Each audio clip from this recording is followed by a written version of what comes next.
Broadcasting from the business capital of the world, this is the Podcast Business News Network. Life is one big connection. We're all connected in a certain way. I think that was an ad campaign for a telephone company like back in the 70s or 80s. I just remember it. We're all connected. What we really are. Yep. How do you connect with people, and especially on a leadership platform, leadership role? We're going to talk about that today. He is somebody that coaches leaders and organizations all the time. His company is coachingforrelevance.com, and he's back with us, Randy Swaim, on the program. Hey, Randy, how you doing? Hey, Gail, it's good to be with you again, Steve. Take care. Yeah. Looking forward to it. Definitely. And it's funny with the whole connection thing. I walked in to get my hair. And by the way, that doesn't mean anything about Jill. I enjoy working with both of you. So the way I said that, just so that doesn't come across. No problem. She's a great friend. I've known her for. She is that. I respect both of you, and I'm glad to be working with both of you. So 25 years. Can't believe it. Wow. And actually, her name came up in what I was just going to say. Cool. Got my hair cut today, and they know her in the salon. We live near each other. Cool. But in terms of the connections, I walk in and there's somebody who I worked with, again, random, and then somebody else who's a friend of a friend. It's like when you look at these connections, there's so many of them, but how do you maintain those connections? And especially, how do you do it on a leadership level? And that's what we're going to talk about today, right? That's where we're going. In fact, I'll even give the listeners an example of that from my journey, because that's been a huge part of me for what has been developed in me and everything. And I'll just share this, but then I'll also mention one or two aspects that are just the dysfunctional side of that. And it gives a little bit of a picture of true leadership and how are people experiencing you, and what do you, for the listeners, what do you need to do differently with your team? How are they truly experiencing you? And if you want, I'll go ahead and kind of start with the story, but it comes across, and I'm not bringing any religion into it, because guess what? This can be true in any organization, whether it's a nonprofit, whether it's a business, you name it. It could be military, civilian, whatever kind of thing. But this is a truth that goes across all of that. But what I will say is that there was one day at our church where I was kind of sitting in. It was kind of a time between, sort of the Sunday school and the church service and everything. And I was sitting there, and there was a lady that, she's a little older than I am. But she walked in. I won't say her name or anything like that, because she doesn't know I'm mentioning this and whatever. But I found it sort of interesting that I was I was only one of about 3 people in the sanctuary there, because it was still very early kind of thing. But she got there, and she kind of came down and sat down. And I kind of looked back and I saw her, and I went, "Oh, hey." And she said, "Hey, how's it going?" And I said, "Good, good." She was about 2 or 3 pews back and stuff. But she goes, after I said, "How you doing?" She went, "Okay." But then she talked some more about it. And one of the things that it was kind of interesting, she said, and I got to say, I'm glad we're here today, because, and this is one thing that she said about me. She said, and by the way, we've never really had a conversation together, other than hello and saying hello and shaking a hand or whatever. And, but she said, "If you don't mind me sharing," she said, "it's amazing watching how you interact with people." And she said, I so appreciate how you do what you do." And I think I shared on a previous radio show some while back that there was one of the men there that when we were the only one standing there, he said, "Randy," he said, "I've learned so much from you, but not through one thing that you've ever said." And I went, wow, kind of thing. Well, when she said that, I said, "Well, you know what? Thank you. I'm humbled by that." And I said, I appreciate you saying that. Thank you." And I said, "So how are you doing today?" And she immediately started talking about some of her current struggles, because she's an older lady. Her husband passed away, I think, about 3 years ago. But she was, one of the things she was sharing, and I was still about 2 or 3 pews in front of her looking back, and we were chatting. And she said, "Well, I'm sort of struggling a little bit right now just with my background." She said, "I come from a very dysfunctional family, and all of this sort of stuff. And when she shared that and said about another sentence or two on it, I said, you know what, if you don't mind, I totally understand what you're saying, because that's my story as well. And she went, really? And I went, yeah. I said, so you and I have some alignment on that. And what I did is I stood up and I walked back into her pew where she was sitting there, and sat over and just sat down next to her. And we chatted for about 12 or 15 minutes about that. And she wasn't, I mean, she didn't have tears running down her cheeks like this, but her eyes were wet. And she was using, as she was talking about it, she was using, napkins and stuff like that to kind of go like this as she's talking. And I said, after we got done talking, and I knew people were about ready to come in for the service and all that, and I looked at her and I said, I said, I put my arm around her just as a brother sister kind of thing like this. And I kind of hugged her and I said, you know what? I want you to understand you have my compliments on your, because you know what? I said, your story is not overly different than mine. I mean, it's not exactly the same, but if it's any consolation, I said, I know exactly where you're coming from. And I know the feeling. And she was appreciative of that. Like I said, she kind of had to wipe her eyes a couple of times like that with the napkin and stuff and Kleenex and everything. But what's amazing is I kind of hugged her and she appreciated that. But then I looked at some other people, and this is very common in a lot of places. I was sitting there because I'm kind of in the back with the recording and all this sort of stuff, but the church had not started yet or anything like that. It's just people were just starting to come in. And there was one person that did nothing but walk up and give her a little one-arm hug, kind of thing, and then walked over here. And there's nothing wrong with that, but my insight really gained a distinction that we as leaders have to be aware, because there's a lot of people, and not just in churches, but in organizations, in various teams, in businesses that you may work for, that the only focus is on, well, I got to go do this. I got to go shake their hand, or I got to go give them a hug, or I got to go do this. Guess what? That's not connecting with them. That's almost a disjointed thing when somebody is kind of sensing that. And the thing you got to realize that that's what a sort of a narcissistic control freak manager will do, because they think that that's what I'm supposed to do. But there's not a real connection aspect to it. And what I throw out to people is just this little insight that, what do you need to do for people that are listening? What do you need to think differently about and kind of reapply in how you're connecting with your people? Because you may think that you're filling the squares and your people are thinking they don't give a flying rip about us. Nothing. They don't care, kind of thing. All they care about is that they can go get an applause for the fact that they did this, this, and this. But there's not that connection where you're truly leading your people. And I found that sort of interesting, because like I said, that's not just that's not just a religious thing. It's a team thing, and it's a leadership thing.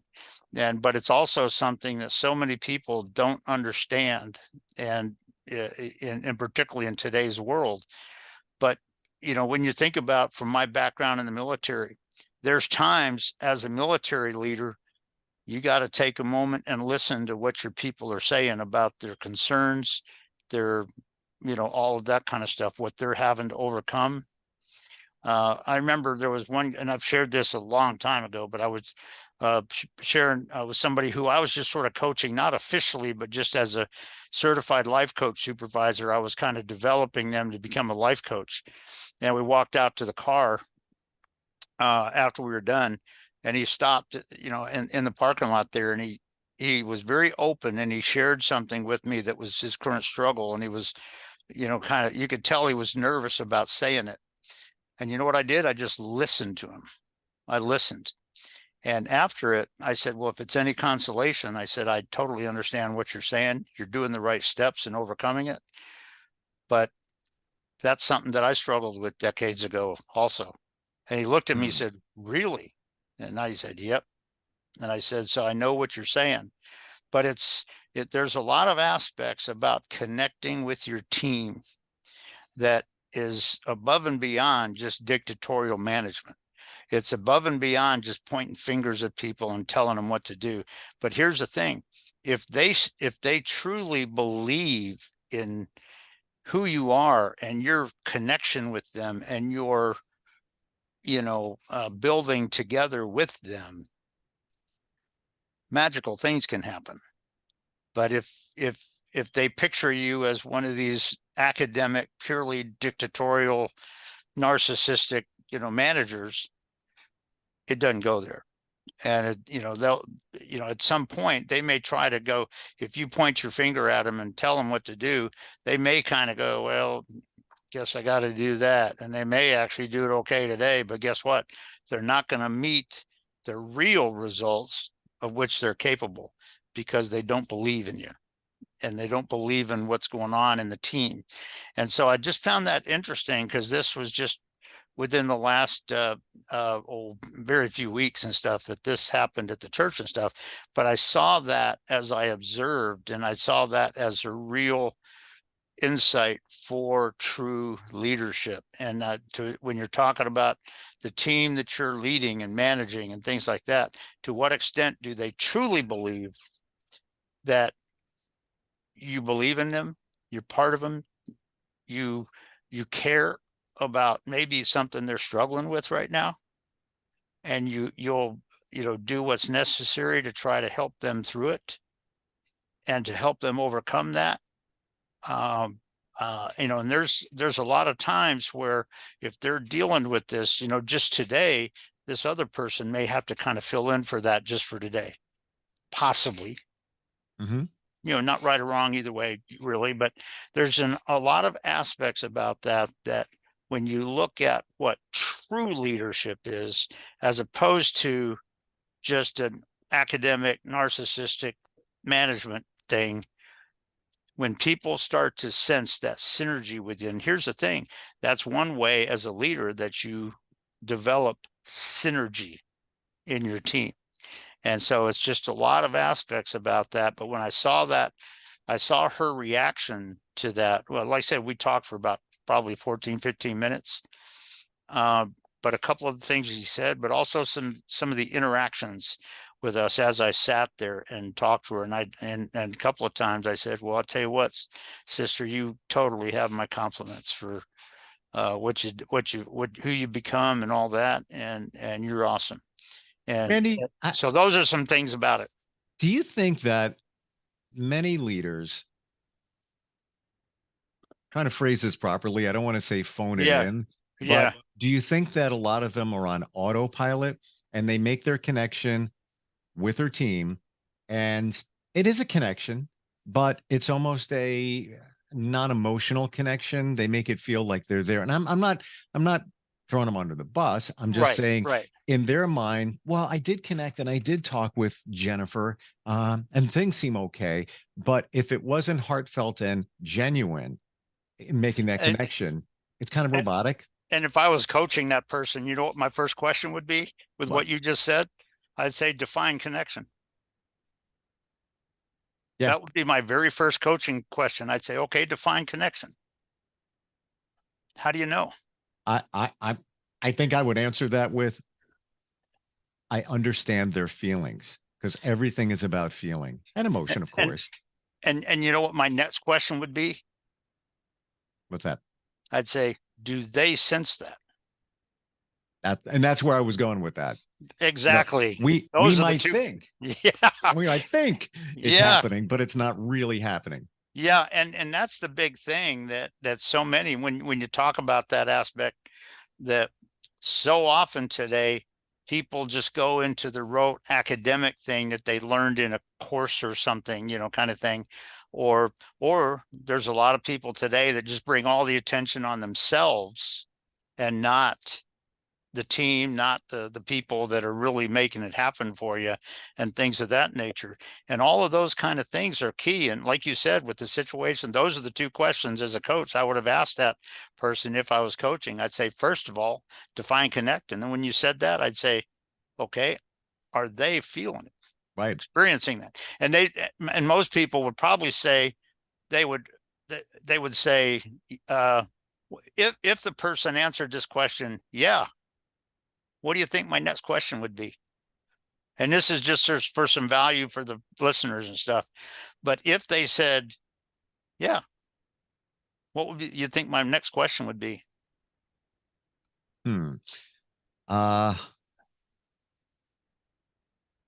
that it be a true connection though. That's where, And because I've been through that, and yeah, as you're talking, I'm going back in my mind yeah, thinking of the situations I've been in a manager's office, yeah, many of them uncomfortable because they sit there behind the desk and they yeah. think it's the open door policy. Come in anytime you want. It's And they're really not. not that way. Yeah, And yeah. and they think whether it was an issue that they had, an issue within the company, or an issue that, the employee, member of the team personally had.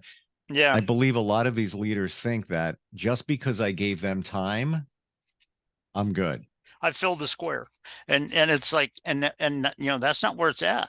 Yeah. And so these are things that people have to understand about true leadership, and particularly the challenge of it is when you're operating with different generations, different Mm.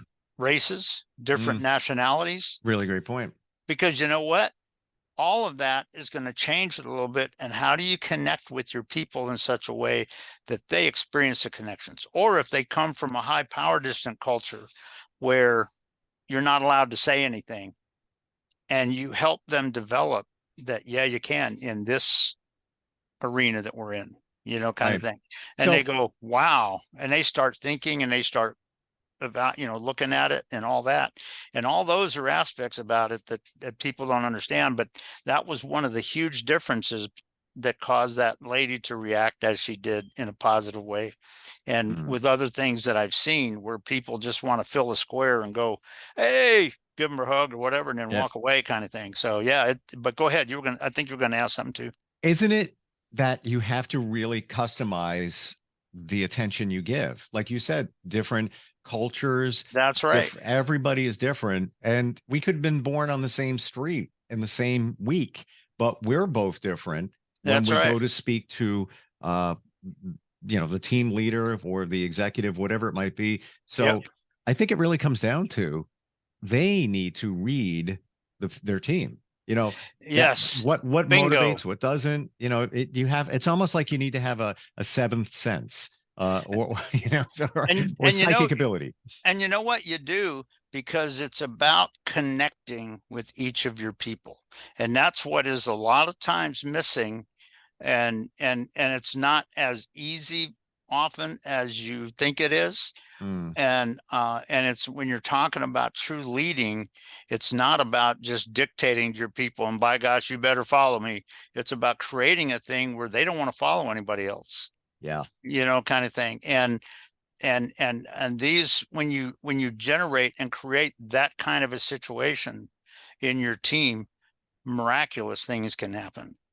And that really comes from aspects of military, when you may have to go to war or something. I'll tell you what, I've one place that I've seen that is with General Richard B. Myers, who was the chairman of Joint Chiefs of Staff from 2001 to 2005, but he was also my squadron commander when I was in Hmm. the Wow. 335th Chiefs in the 4th TAC Fighter Wing. But you know what? I would have supported him in anything, in combat or anything else. And you know what? Most of our squadron would have done that too, because of the way he led people. And that's something, when you think about it, it's a key but subtle aspect of true leadership. And if people want to be a leader, you've got to get this insight where it's not just about you telling them what to do and threatening them if you don't, if they don't, kind of thing. It's a lot more than that. It's a lot more about how you're leading the team, how you're bringing them together. And you're doing that really well when, even if you're not aware of it, you've got two people, one of them's going through a struggle or something, the other one kind of steps in to help automatically. That's Hmm. one way that you can build that into your team, with awareness on the mission that you're trying to accomplish right now and things like that, so that they know to what extent they should help out or not in all of that. And all of those are some of those dramatic aspects that, when you're talking about leading your team and you're really talking about creating synergy in your team, those are things that you got to do. And you got to connect with your people, and you got to know who they are and kind of how they like to be connected with, and connect with them in such a way. And if you see somebody on your team that's playing a dysfunctional game and screwing everything else up with other people, you need to step in and fix that. How do So you how do you yeah. do how do you do that? And how do you actually read everybody, um and pick up on those subtle cues of how I need to speak with this person, how I need to deal with that person?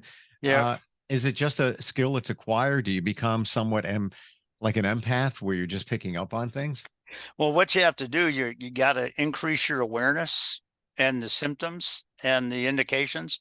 But I will tell you this, that how you interact with that when somebody's causing an issue, how are you really going to do that? Because if all you're doing is coming alongside and threatening them, guess what? You're not. I think I shared this with a show probably a year ago, kind of thing. But I was Hmm.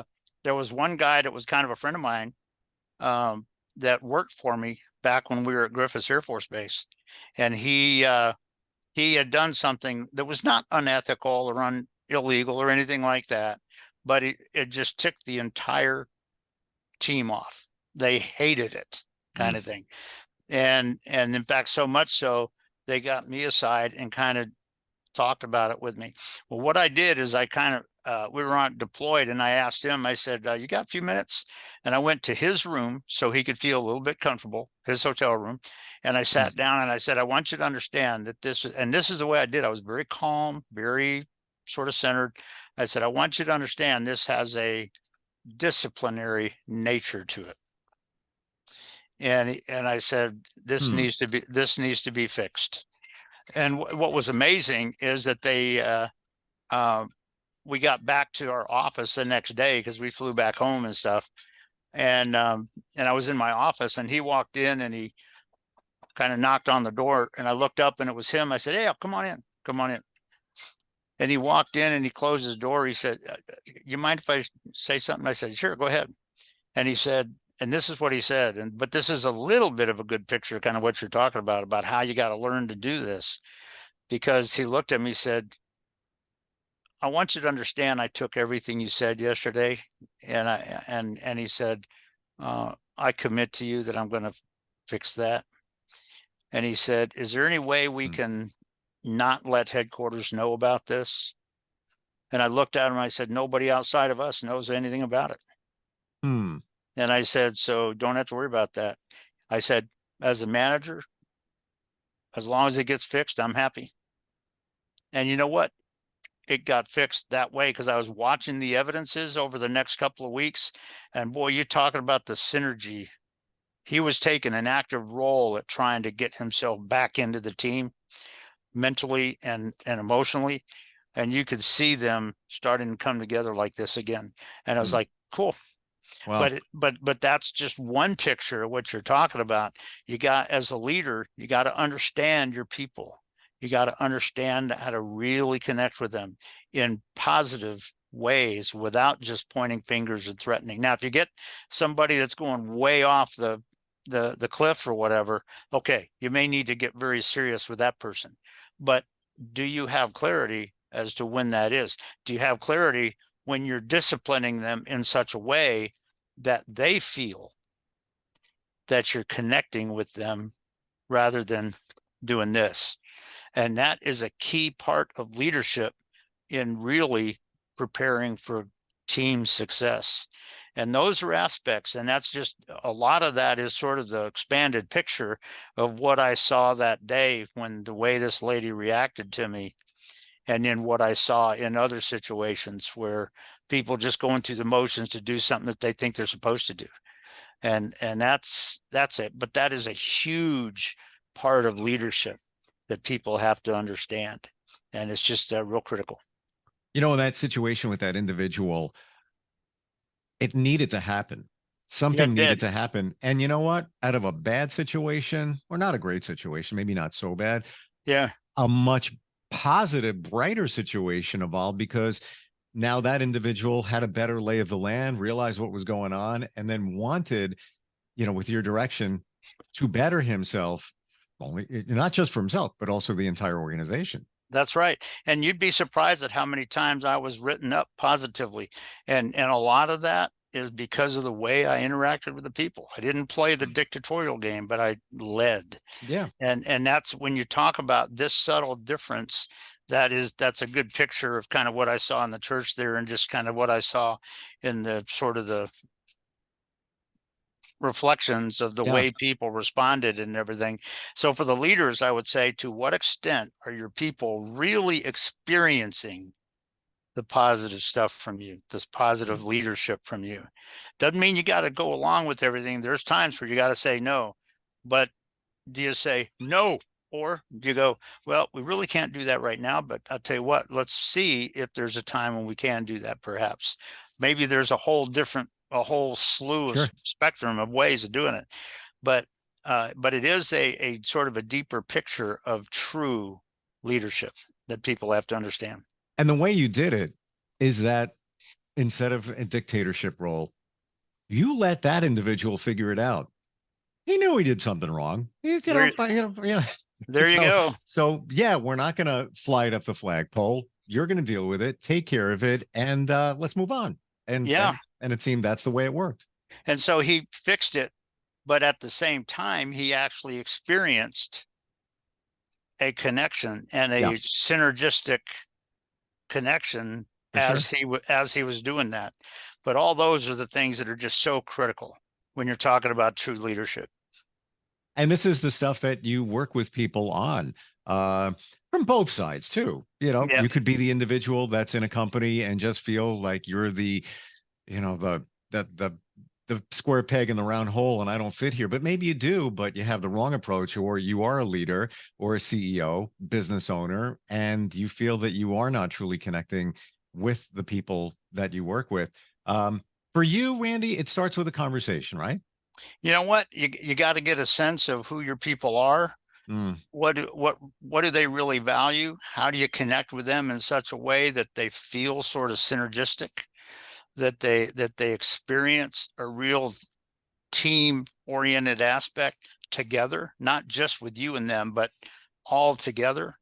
And it's not just about playing an academic game, that's for sure.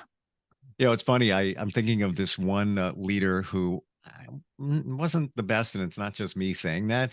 And he would say things like, you want to put your signature on it. You want to feel like you're the owner of a company or part owner. And I get the mentality. That's great. You want to feel like you're vested in where you work instead of just working for a company. You're really part of it. Said all the right things, didn't go about them the right way. Yeah. Just the follow-up it didn't follow what he said. We're out of time. Your website. And with what you said, I would say, well, to what extent is that what they want to hear? It may be they just want to be a part of it, not the owner. And okay, so what's your part of it that you're in charge of? So yeah, good deal. My website is coachingforrelevance.com, and I welcome for anybody. As you know, my goal is to build relationships. So if somebody decides to reach out to me, I'm not going to give them a sales call or a sales pitch. I mean, if they have a need, we'll come up with something. Sure. But it's just connecting with people and making an impact. Imagine that, Randy, connecting with people. What a concept. Right? Oh, you bet. Always great to connect with you. Love having you on, and truly appreciate it. Thanks so much, Randy. Are you looking for even more of the podcasts and hosts that you love? The Podcast Business News Network is proud to announce that you now have even more ways to listen live. Check out the MyTuner Radio, online radio box, and Simple Radio apps on iOS and Android, or find us online. Search for Business News Network on mytuner-radio.com, or search Podcast Business News Network on streama.com and onlineradiobox.com/US. Take your podcast on the go and don't miss a minute of the action.